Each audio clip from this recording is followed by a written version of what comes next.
desenhos que você acha que são os mesmos, mas eles não são. É um título meio complicado, né? Meio confuso. Mas muita calma nessa hora que eu vou esclarecer tudo por aqui. Vamos colocar tudo em pratos limpos, vamos colocar os pingos nos is, vamos revelar a diferença do charme e do funk. Você sabe qual que é a diferença do charme e do funk? Um é bonito e o outro é elegante. Hoje a gente vai falar sobre aqueles desenhos que se pareciam muito e a gente chegava a achar que eram o mesmo, mas que na verdade eram outro completamente diferente. Isso tudo no Nerd Show.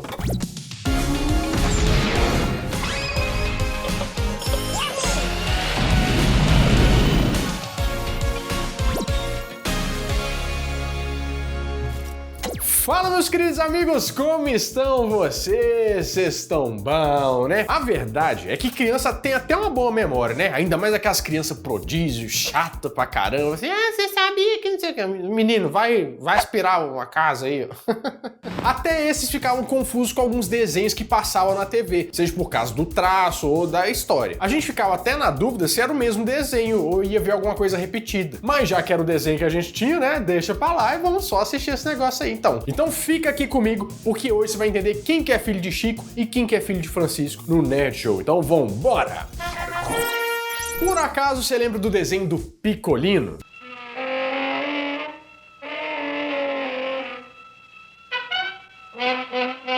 Era um desenho muito legal, né? Mas ele tinha um desenho só pra ele? Você acha que sim? Você tem certeza disso? Não. Pois é, confundiam. Na verdade, a gente ficava esperando o Pica-Pau aparecer no desenho do Picolino e vice-versa, né? A confusão aí, eu vou tentar explicar mais ou menos. Os dois eram produzidos pelo Walter Lantz Studios. Só que o Picolino era uma das animações que faziam parte do show do Pica-Pau, The Woodpecker Show em inglês, né? E no Brasil como Pica-Pau e seus amigos. E isso ajudava a confundir as coisas. Só que o Pica-Pau nunca aparecia no desenho do Picolino. No começo, o desenho do Picolino foi exibido por um canal que chamava ABC nos Estados Unidos, lá em 1957. E aqui em vários canais, como SBT, Record, e quem é das antigas lembra, né? Ou se você ligar também na Record hoje em dia, é bem provável estar passando Todo Mundo Odeia Chris misturado com Pica-Pau, né? O maior crossover da história. Se você prestar atenção, os traços do Picolino e do Pica-Pau são os mesmos. Inclusive, os dois usavam alguns cenários e a equipe era quase a mesma, tipo o Leôncio e o cachorro que ficava lá. Além disso, às vezes passava um desenho do Pica-Pau e logo em seguida o outro do Picolino. Aí você ficava assim, peraí, mas já acabou o primeiro? Eu já tô vendo o segundo episódio? É uma continuação do negócio? Eu já tô ficando confuso. Só em 1999 que o Picolino ganhou um desenho próprio e até uma namorada, né? Ah, e tem uma curiosidade sobre o criador do Pica-Pau, né? O Walter Lantz. Muito antes dele dar vida ao Pica-Pau, o fundador do estúdio, o Valtinho, pros íntimos, não tinha recurso para produzir as animações dele. Foi então que em 1933 ele ganhou uma aposta de pôquer e com isso um produtor amigo dele, que perdeu a aposta, teve que ajudar ele a produzir a primeira obra da vida dele, o Race Riot, que você não deve nem lembrar porque é velho pra dar com pau. Assim, na verdade era um monte de desenho que a gente não sabia se era o mesmo, se era continuação, uma série só, tamanhas coincidências que aconteciam nos desenhos, né? Você vai ver vários daqui pra frente. Isso acontecia muito com Capitão Caverna e as Panterinhas e Josie e as Gatinhas, porque assim, né, a gente tinha os dois, não sei se você lembra.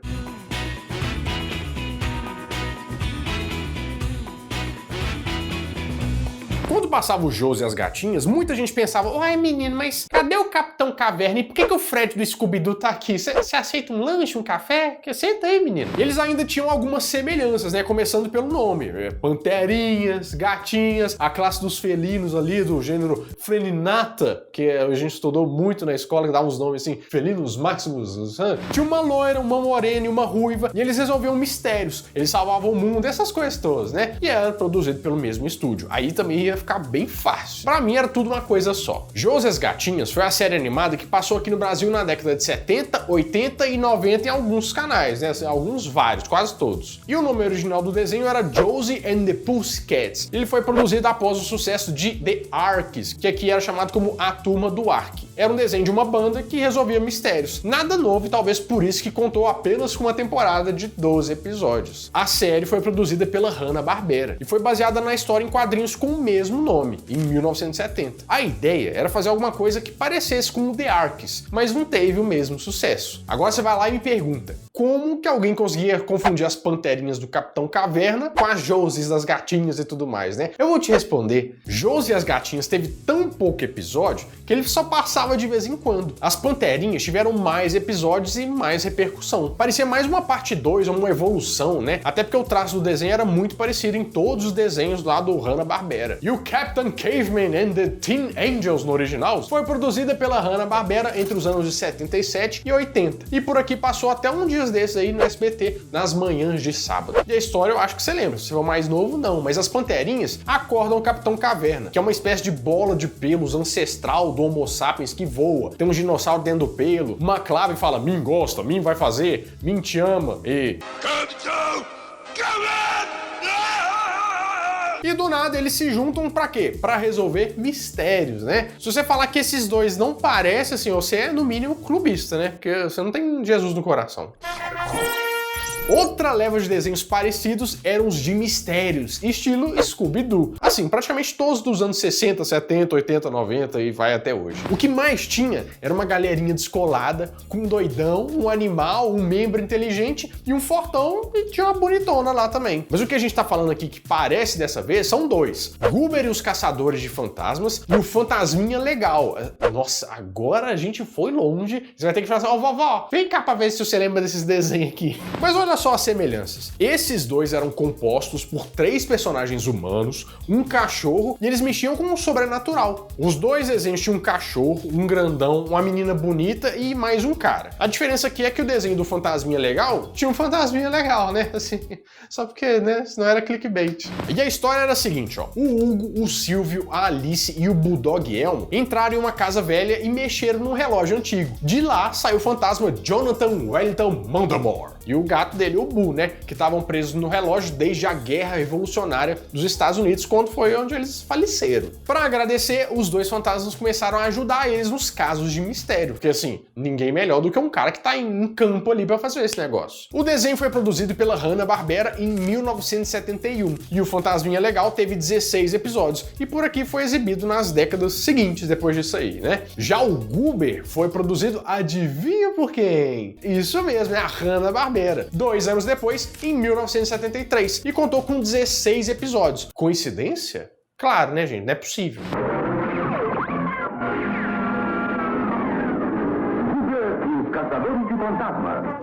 E os personagens eram a Gina, o Ted, a Tina e o Goober, que era um cachorro que ficava invisível quando ele ficava assustado. E quando isso acontecia, né, assim, todo episódio, eles trabalhavam para a revista Caçadores de Fantasmas, que era uma publicação que tratava sobre assuntos sobrenaturais. E a função deles era incrível, assim, caçar fantasmas, como diria, né, assim, um poeta. O roteiro era bem parecido, né, algum lugar era assombrado e a turma tinha que ir lá ver se era mesmo ou não. Às vezes nem era fantasma, só uns bandidos que tiveram seu plano arruinado, que se não fossem essas crianças enxeridas e esse cachorro... Pera, não, isso é outro desenho, né? Scooby-Doo! Mas já que a gente tá falando de coisa parecida, parece que você não está inscrito nesse canal aqui. Você tá inscrito em outro, você nem sabe, mas aqui não. Então faz o seguinte, ó. A sua inscrição é muito importante para nós, porque ela mostra que se a gente tá no caminho certo, tá no caminho errado. Aí você inscreve, porque o YouTube ajuda muito a gente. E aí o canal não acaba. E aí depois, se você quiser desativar as notificações pra ficar enchendo o saco, desativa, mas eu vou estar lá sempre lá, te observando.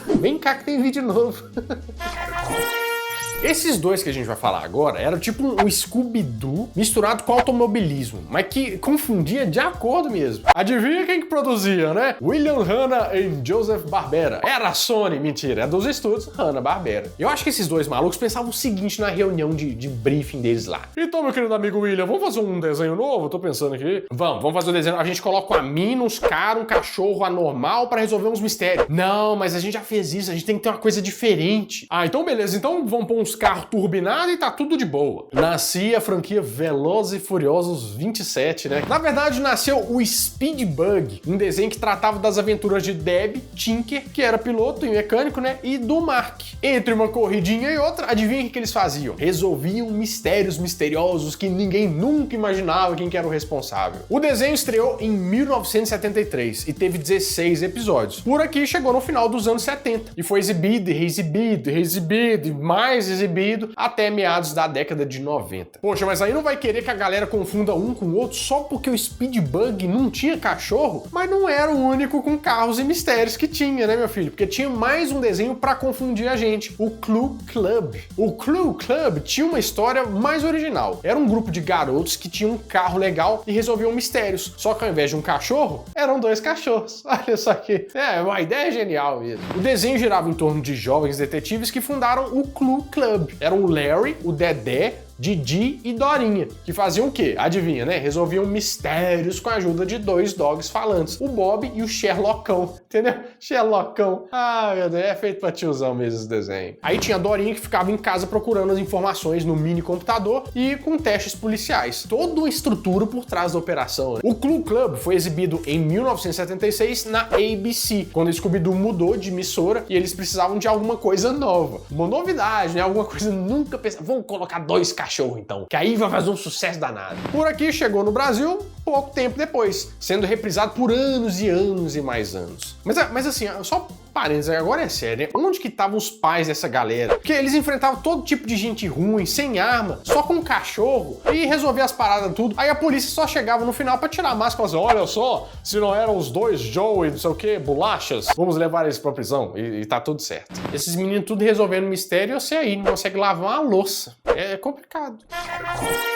Quem aí, em plenas faculdades mentais, poderia confundir esses 2 que a gente vai falar agora? Na verdade, qualquer pessoa. Não é só porque o desenho tratava de 2 famílias de urso que eles são o mesmo desenho. Inclusive, a gente podia achar que era tudo a mesma coisa. Primeiro, a família urso. Um desenho que uma família de ursos vive uma vida de cidade. Tem carro, faz compra, se divertem, tem problema com os vizinhos. Entre outras coisas do urso no meio urbano. Tô achando que a gente é urso, Bárbara, né? Realmente. Era uma série produzida para fazer parte do show do Pica-Pau, do Walter Lantz Studios, de novo, que tinha como protagonista o Ursulão, um típico pai de família que quer economizar e decide fazer algumas tarefas domésticas em nome da pão-duragem, que é o que nós fazemos bem aqui. Além dele, fazem parte da família a Úrsula, que é a mãe, a Ursolina, que é a filha mais nova, o Ursolino, que é o filho mais velho, e o animal de estimação, que é um ganso que chama Goose. Tudo normal, né? Assim, porque o Mickey tem um cachorro e ele é um rato, o que tem um urso, tem um ganso? Não tem problema nenhum. Vamos, gansinho, levante e sentou nas minhas bolas de golfe. Depois de alguns episódios, a Ursolina e o Goose somem. A Ursolina vai pra faculdade e o Goose vai pra panela. Mentira, gente, tô só brincando. Esses só não aparecem mais. Foram 28 episódios produzidos entre 1962 e 1972 e chegou ao Brasil no final da década de 1970. Já no desenho do Zé Buscapé, a família de ursos vive em uma casa no campo e são ursos falantes, menos o pai que só balbucia, tipo muito. Zé Buscapé é um desenho da Hanna-Barbera, né? Você já cansou de saber aqui, porque você já entendeu que eles fazem um trem muito parecido. E passavam no show da Formiga Atômica. Ô, saudade da manchete, né? Eu via bastante isso. A família era composta do Zé, da mãe, Bié Buscapé, e os 2 filhos, o Chapeuzinho e a Florzinha. O Zé ficava a maior parte do tempo deitado na rede e a mulher reclamando. Zé! Ô Zé! Pega os teus anzóis e vai arranjar um peixe gato pro jantar, homem! Acontece que o Zé só levantava quando alguém invadia a propriedade dele. Não era um fuso e confusão das meninas superpoderosas, mas ninguém queria um urso resmungão na cola com uma espingarda, né? Senão é o meu dia perfeito. E juntos, os membros da família passavam por várias aventuras, das mais comuns às mais absurdas. O curioso daqui é ver um choque de cultura quando o visitante da cidade aparece na propriedade do Zé e observa os hábitos dos ursos, né? Ou ainda a eterna rixa dos Buscapés com os vizinhos de cerca, os Hoopers. Mas é claro que tem muito mais desenho parecido, né? E você deve lembrar de vários. Então coloca aqui nos comentários do vídeo pra gente lembrar do que mais tem por aí. Bom, meus amigos, é isso. Eu espero que vocês tenham gostado bastante desse vídeo. E se você gostou, dá um like. Vai ver o resto dos vídeos aqui. Tem várias playlists aqui prontinhas pra você ver. Tem os plantões da Globo, tem 1900, tem um monte de coisa. Combinado? Bom, eu vou ficando por aqui, mas toda semana eu volto com mais um vídeo quentinho, fresquinho, crocante pra vocês. Então, adeus!